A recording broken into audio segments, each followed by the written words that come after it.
ప్రతి క్షణం సమాజం కోసం మీ మిత్ర న్యూస్. రజక కులాన్ని ఎస్సీ జాబితాలో చేర్చారని తద్వారా తమ జాతి బిడ్డలకు న్యాయం జరుగుతుందని రజక సంఘం మహబూబ్ నగర్ జిల్లా అధ్యక్షుడు పురుషోత్తం అన్నారు. బుధవారం మిత్ర న్యూస్ ఛానల్ స్టూడియోలో ఆయన మాట్లాడుతూ కంప్యూటర్ యుగంలో నేటికి రజక బిడ్డలపై అవమానాలు దాడులు జరుగుతున్నాయని ఆయన ఆవేదన వ్యక్తం చేశారు. ప్రభుత్వ హాస్పిటల్లో దేవాలయాల్లో ఖాళీగా ఉన్న దోబీ ఉద్యోగాలను రజక కులస్తులకే కేటాయించాలని ఆయన ప్రభుత్వాన్ని డిమాండ్ చేశారు. అదేవిధంగా కుల వృత్తిని నమ్ముకొని ఉపాధి కోల్పోయి ఆర్థికంగా ఇబ్బంది పడుతున్న వారికి సబ్సిడీ రుణాలు, అదేవిధంగా ఇన్సూరెన్స్ సౌకర్యం, పెన్షన్లు అందజేయాలని ఆయన కోరారు. తమ రజక వృత్తిలోకి అన్య కులాల వారు ప్రవేశించకుండా ప్రభుత్వం చర్యలు తీసుకోవాలని ఆయన డిమాండ్ చేశారు. రజక జాతి బిడ్డలు కష్టపడి తమ పిల్లలను చదివించాలని, ఆర్థికంగా సామాజికంగా ఎదగాలని ఆయన కోరారు. రజక జాతి బిడ్డ షాద్నగర్ ఎమ్మెల్యే ఈర్లపల్లి శంకర్ ఎమ్మెల్యే కావడం వలన తమకు ఎంతో గర్వంగా ఉందని ఆయన అన్నారు. గ్రామీణ వ్యవస్థలో కుల వృత్తులు కీలకమైనవి. అవి వాటికి జీవనాధారం కూడా. ఈ నేపథ్యంలో తెలంగాణ రాష్ట్ర వ్యాప్తం కాకుండా తెలుగు రాష్ట్రాల వ్యాప్తంగా కూడా కుల వృత్తులకు ఈరోజు ఎంతో ఆటంకాలు, ఇబ్బందులు జరుగుతున్నాయి. అంతేకాక ఏదైతే కుల వృత్తులు ఈరోజు ఇబ్బంది పడడానికి కారణాలు కార్పొరేట్ వ్యవస్థ మార్కెటింగ్లోకి రావడం, ఈ విధంగా ముందుకు రావడం వలన కుల వృత్తులు ఈరోజు కనుమరుగే పరిస్థితి వచ్చింది. ప్రస్తుతం మన దగ్గర రజక సంఘం జిల్లా అధ్యక్షులు పురుషోత్తం ఉన్నారు. వారిని అడిగి రజకులు ఎదుర్కొంటున్న సమస్యలు, వారికి భవిష్యత్తులో వారికి ఇంకా ఏమేమి సంక్షేమ పథకాలు కావాలనే విషయాలు అడిగి తెలుసుకుని చేద్దాము. అన్నగారు నమస్తే. అన్నగారు నమస్కారం. ఎట్లా ఉన్నారు? ఎంత బాగానేనా? అంతా ఓకేనా? ఎంత బాగానేనా? మీ ఆశీర్వాదం. ఈరోజు అంటే ఇంకొక ముఖ్య విషయం ఏంటంటే, పాలమూరు జిల్లా చరిత్రలో దాదాపుగా 20 సంవత్సరాల నుండి రజక సంఘాన్ని కులాన్ని అంటే ఏమంటాం దాన్ని, దాదాపుగా కులానికి సంబంధించిన ప్రతి సమస్యను పరిష్కరించి ఏకదాటిగా దాదాపు 20 సంవత్సరాల నుంచి కూడా రజక సంఘం జిల్లా అధ్యక్షుడిగా ఉంటూ రజక సమాజం కోసం ఎన్నో రకాలుగా కృషి చేస్తున్న పురుషోత్తం గారు ఈరోజు మన స్టూడియోకి రావడం జరిగింది. అన్నగారు చెప్పండి, ఈ పరిస్థితి ఈరోజు? ముందుగా మిత్ర న్యూస్ వారికి, మా రమణన్న గారికి ధన్యవాదాలు. ఎందుకంటే ఈరోజు మీరు అన్నట్టుగానే కులాలు కానీ, ప్రాంతాలు కానీ, గ్రామాలు కానీ, గతంలో చేతి వృత్తులన్నీ గ్రామాల నుంచే పట్టణాలకు వచ్చినాయి. గ్రామాల్లో ఉన్నటువంటి కులాలు మొత్తం ఈరోజు చేతి వృత్తులు కానివ్వండి, కుల వృత్తులు కానివ్వండి కనుమరుగైపోతూ ఉన్నాయి. ముఖ్యంగా చాకలి మంగళ కులం మాత్రం ముఖ్యంగా ఇవి ఒక సైంటిస్టుగా, ఒక డాక్టర్గా పనిచేస్తున్నటువంటి కులాలు. చాకలోళ్ళు లేకుంటే ఈరోజు ఒక ముఖ్యమంత్రి కానీ, ఒక సర్పంచ్ కానీ, వార్డు మెంబర్ కానీ ఆయన తెల్ల బట్టలు వేసుకొని ఆయన సెక్రటరీకి పోలేడు, అసెంబ్లీకి పోలేడు. ఈ సర్పంచ్ కూడా ఆయన గ్రామ స్థాయిలో ఉన్నటువంటి గ్రామ సభకు కూడా వెళ్ళలేడు. ఇప్పుడు ఈ రెండు సోదర కులాలైనటువంటి కులాలు ముఖ్యంగా వెనకటి నుంచి కూడా సైన్స్ ఎలాంటి మనకు తెలియనటువంటి టైంలో చాకలను ఒక దాంతోపాటు అప్పటి వెనకటికి ఆ కుంటలు, చెరువులు, వాగులు, వంకల్లోనే చాకల జీవనోపాధి మొత్తం నడుస్తూ ఉండేది. అప్పట్లో కేవలం చేతి వృత్తి మీద ఆధారపడి, చాకలి వృత్తి మీద కొంతమంది రైతులు కూడా ఉన్నారు, దాని మీద ఆధారపడి రజకులు జీవిస్తూ ఉండేవారు. అంటే ఇప్పుడు దాదాపుగా విలేజ్లలో చాకలి వారు లేకపోతే మనిషి పుట్టినప్పటి నుంచి గిట్టేంత వరకు కంపల్సరీ సాకలి వారు ఇంటికి ఆడపిల్లగా చూసుకునేవారు, మహిళలను కూడా. అవును, వాస్తవం. ఈ నేపథ్యంలో ఇప్పుడు చేతి వృత్తులు కనుమరుగైపోతున్నాయి. ఉపాధి కోల్పోయి ఎంతో మంది రజకులు ఈరోజు వలసలు పోవడం, హైదరాబాద్ లాంటి ఎక్కడ దూరంగా వేరే వేరే కంపెనీలలో వచ్చి పని పరిస్థితి ఆపరిచింది. ఎందుకు వస్తుంది ఆ పరిస్థితి అన్న? ముఖ్యంగా అప్పట్లో 20-30 ఏళ్ల క్రితంలో ఎక్కువ శాతం మనకు నీళ్లు లేక, భూములు లేక, వర్షాలు లేక గ్రామాల్లో ఉన్నటువంటి వాళ్ళకు బ్రతకడానికి భూములు లేకుంటుండే, బోర్లు లేకుంటుండే. దాని ముఖ్యంగా మనకు కావాల్సింది ఏంది? బ్రతకడానికి ఒక భూమి, 2 ఎకరాల 3 ఎకరాల భూమి, ఓ బోరు ఉంటే మనం దాని మీద చేసుకొని పని చేసుకొని బతుకుతాం. ఆ విధంగా బ్రతుకుతున్న తరుణంలో ఈ కరువు కాటకాల వలన ఈ ప్రజలు ఏమైందంటే చిన్న భిన్నమై అధోగతి పాలై ఏది తెలియక ఏం చేయాలనే ఉద్దేశంతోన పూనా, బాంబే, గోవా, బెంగళూరు, హైదరాబాద్ లాంటి మహానగరాలకు పారిపోయి అక్కడ బ్రతుకులు జీవిస్తున్నారు. ముఖ్యంగా రజకులు చాలా మంది మాత్రం పూనా, బాంబే, గోవా లాంటి మహానగరాలకు పోవడం జరిగింది. అక్కడనే జీవనాన్ని కొనసాగిస్తూ ఉన్నారు. ఇప్పుడు ఆ పరిస్థితి రాకుండా ఎక్కడైతే కుల సంఘాలు అంటే ఏదైతే సాంప్రదాయంగా చేసుకునే ప్రవృత్తులు కనుమరుగైతాయో అక్కడ గ్రామీణ ప్రాంతాలు కూడా కనుమరుగే పరిస్థితి ఉందని కూడా మనం చెప్పవచ్చు. కానీ ఈరోజు నేటి ప్రభుత్వాలు ఈ కుల వృత్తులను రక్షించడానికి ఎటువంటి సంక్షేమ చర్యలు తీసుకుంటే కరెక్ట్ అంటారు అన్న? ఇప్పుడు ప్రస్తుతం నేను చెప్పగలుగుతున్నా, గతంలో ప్రతి ఒక్క కులము పట్టణాలకు వలస వెళ్తుంది. గ్రామాల్లో ఎలాంటి ఆదరవు లేదు. ఇంతకుముందు అన్న భూములు లేవు, నీళ్లు లేవు, చేసుకోనికే చేతులకు ఎలాంటి ఆదరవు లేదు కాబట్టి అందరూ మైగ్రేషన్ అయిపోయినారు. అయితే ఈరోజు కార్యక్రమాలు ఏంటంటే ప్రభుత్వం ఈ ధరణి కార్యక్రమాన్ని తీసుకొచ్చిన తర్వాత టిఆర్ఎస్ ప్రభుత్వం అధోగతి పాలై ఇవ్వనంత పాలు చెల్లా చెదరైన టైం కూడా ఉంది. దాంట్లో కూడా కొంతమందికి భూములు లేని వాళ్ళు ఉన్నారు. కొంతమంది భూములు కొన్ని ఏళ్ళ నుంచి చేస్తున్నటువంటి భూములు కూడా లేక ముఖ్యంగా ఇప్పుడు దాదాపు రజక సామాజిక వర్గం వాళ్ళు దాదాపు కొన్ని వేలలో ఉన్నారు. కానీ మీలాంటి వాళ్ళ నాయకులు ఈరోజు రజక కులాన్ని, మీ సమాజాన్ని కాపాడుకుంటా ఇన్ని రోజులు వస్తున్నారు. కాకపోతే రాజకీయంగా ఎందుకు ఎదగలేకపోతున్నారు మీరు? అన్న, రాజకీయంగా వచ్చినందుకు నేను ఒక మాట చెప్తున్నాను. గతంలో మా నాయకుడు గారు గత 20 సంవత్సరాలుగా ఎమ్మెల్యే కావాల్సిన వాడు కేవలం చాకలి అనే పదము ద్వారానే ఆయనకు ఇన్ని సంవత్సరాలు ఆగాల్సిన పరిస్థితి వచ్చింది. ఈరోజు ఆయన ఒక చాకలుడైనా కూడా ఈరోజు గౌరవ ముఖ్యమంత్రి వర్యులు యనమల రేవంత్ రెడ్డి గారు శంకరన్న టికెట్ ఇచ్చి ఆయన చేసిన సేవ, పార్టీకి చేసిన సేవ గుర్తించి గ్రహించి ఆయనకు ఈరోజు ఎమ్మెల్యే స్థానాన్ని కల్పించి ఈరోజు అసెంబ్లీలో కాలు పెట్టడం జరిగింది.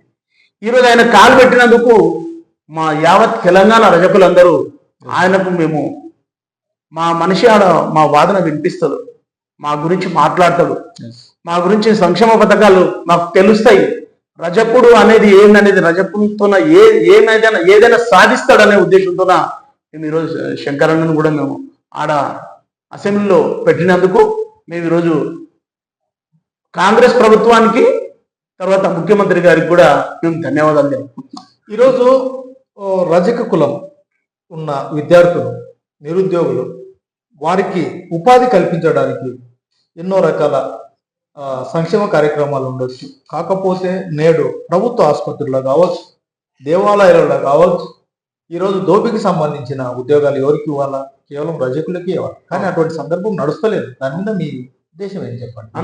మీరు ఏ విధంగా స్పందిస్తారు దాన్ని? మేము 40 సంవత్సరాలుగా మా యొక్క జీవనం గడుపుతున్నటువంటి రజకులకు ఏవేవైతే మా వృత్తికి సంబంధించిన ఉద్యోగాలు ఉన్నావో, పోలీస్ శాఖ కానివ్వండి, ఆరోగ్య శాఖ కానివ్వండి, తర్వాత కొన్ని సంస్థలు హాస్పిటల్స్ కానివ్వండి, గవర్నమెంట్ హాస్పిటల్స్ కానివ్వండి, దాంట్లో కేవలం రజకునికే ఇవ్వాలనే జీవో గతంలో ఉండింది. దాన్ని టిఆర్ఎస్ ప్రభుత్వం కూడా ఇవ్వడం జరిగింది. వీళ్ళకి రజకులకే ఇవ్వాలి, రజకులకే కేటాయించినటువంటి పోస్టులు ఇవ్వాలని ఇక్కడ అనడమే జరిగింది. కాబట్టి ఇక్కడ ప్రభుత్వ పార్టీలతో సంబంధం లేదు. ఏ పార్టీ అనేది ముఖ్యం కాదు. ప్రభుత్వం మనకి ఇస్తున్న సంక్షేమ పథకాలు అనేది ముఖ్యము. ఇప్పుడు ఏదైతే ఈ ఉద్యోగాలు ఉన్నాయో మన రజకులకు, మనకు ఆత్మగౌరవం అది, మన కులానికి సంబంధించి మనం చేసే కులవృత్తికి సంబంధించి ప్రభుత్వ ఆసుపత్రుల్లో కావచ్చు, దేవాలయాల్లో కావచ్చు, ఏదున్నా మన బిడ్డలకే ఇవ్వాలనేది మీ డిమాండ్. వాటిని ఏ విధంగా ఇప్పుడు ప్రభుత్వానికి, ఇప్పుడున్న ప్రభుత్వానికి మీరు రిక్వెస్ట్ చేస్తున్నారు? గత ప్రభుత్వం ఏం చేసిందంటే మాకిచ్చే 250 యూనిట్ల కరెంటుని కూడా వేరే మతస్థులకు కూడా ఇచ్చి మమ్మల్ని ఇబ్బంది పెట్టడం జరిగింది. అది మాకు చాలా ఇబ్బందికరంగా ఉంది. ఇప్పుడు రాజకీయంగా, ఆర్థికంగా, సామాజికంగా వెనుకబడ్డ కులం ఏదైతుందంటే రజక కులమే. ఈ రోజు వరకు కూడా తెలంగాణ వచ్చిన తర్వాత కూడా ఇప్పుడు ఒక్క ఎమ్మెల్యే గారికి ఇవ్వడం జరిగింది తప్పిస్తే, ఒక జెడ్పీటీసీ ఉన్నాడు ఒక ఆయన జెడ్పీటీసీగా ఎన్నికైతే దాన్ని అగ్రవర్ణాలైనటువంటి ఆయన మళ్ళా డిస్క్వాలిఫై కింద కోర్టు పోయి ఆయన డిస్క్వాలిఫై చేయడం జరిగింది. ఓకే, ఇప్పుడు ఏది మనకు ఒక సామాజిక రక్షణ అంటే ఇప్పుడు కుటుంబాల రక్షణ ఏదైతే మనం ఉపాధి కోల్పోయినామో, ఒక 50 సంవత్సరాలు 60 సంవత్సరాలు దాటిన వ్యక్తులకు ఒక పెన్షన్ సదుపాయం అటువంటిది ఏమన్నా మీరు ప్రభుత్వాన్ని డిమాండ్ చేస్తున్నారా? అయితే గవర్నమెంట్ ఏం చేసినామంటే, కేరళ ప్రభుత్వం ఏం చేసింది, ఒక ఇన్సూరెన్స్ పథకం తెచ్చింది.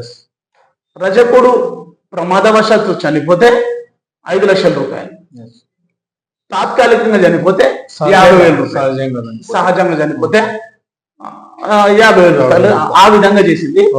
మేము 2009 ఫిబ్రవరి 1 నాడు రజక విజయబేరి కార్యక్రమాన్ని ఉమ్మడి ఆంధ్రప్రదేశ్ లో మా రాష్ట్ర అధ్యక్షుడు అయినటువంటి అంజయ్య గారిని పెట్టి మేము పెద్ద ఎత్తున ప్రోగ్రాం చేయడం జరిగింది. ఎందుకోసం చేయడం జరిగిందంటే, రజకుల లోపల రాజకీయంగా, ఆర్థికంగా, సామాజికంగా, విద్యాపరంగా వెనుకబడి ఉన్నారు కాబట్టి మమ్మల్ని ఎస్సీ జాబితాలో చేర్చమని మేము వైఎస్ రాజశేఖర రెడ్డి ప్రభుత్వాన్ని కోరడం జరిగింది అప్పట్లో. అయితే మేము భారతదేశంలోనే ఒకే కులము, ఒకే కుల వృత్తి మీద ఆధారపడ్డ రజక కులానికి 2 రిజర్వేషన్లు ఎందుకండి? దేశంలో 17 రాష్ట్రాల్లో ఎస్సీలు ఉన్నాము. ఈ సౌత్ ఇండియాలో మేము బీసీలుగా ఉండాల్సిన ఆవశ్యకత ఎందుకు వచ్చింది? మేము అన్టచబుల్, మేము అంటరానితనం కింద మేము ఇప్పటికి కూడా ముట్టుబట్టలు ఉతుకుతున్నాము, క్యాన్సర్ బట్టలు ఉతుకుతున్నాం, ఎయిడ్స్ ఉన్న బట్టలు ఉతుకుతున్నాం. అడ్డమైన వాళ్ళ బట్టలు మేము అందరికి మేము వృత్తి చేస్తా ఉన్నాము.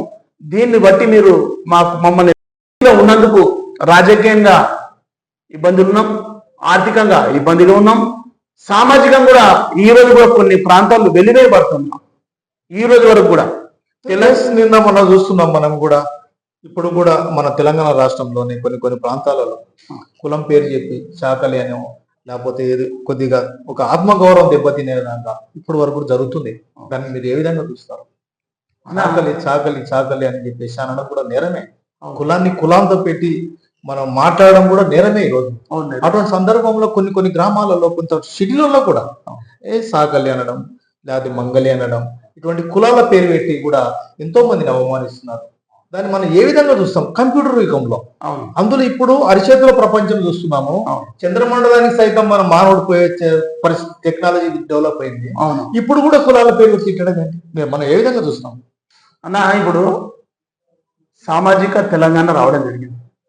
సామాజిక తెలంగాణ వచ్చిన తర్వాత అన్ని కులాలు, అన్ని మతాలు ఒకటే ఆలోచనతో ఉన్నాం.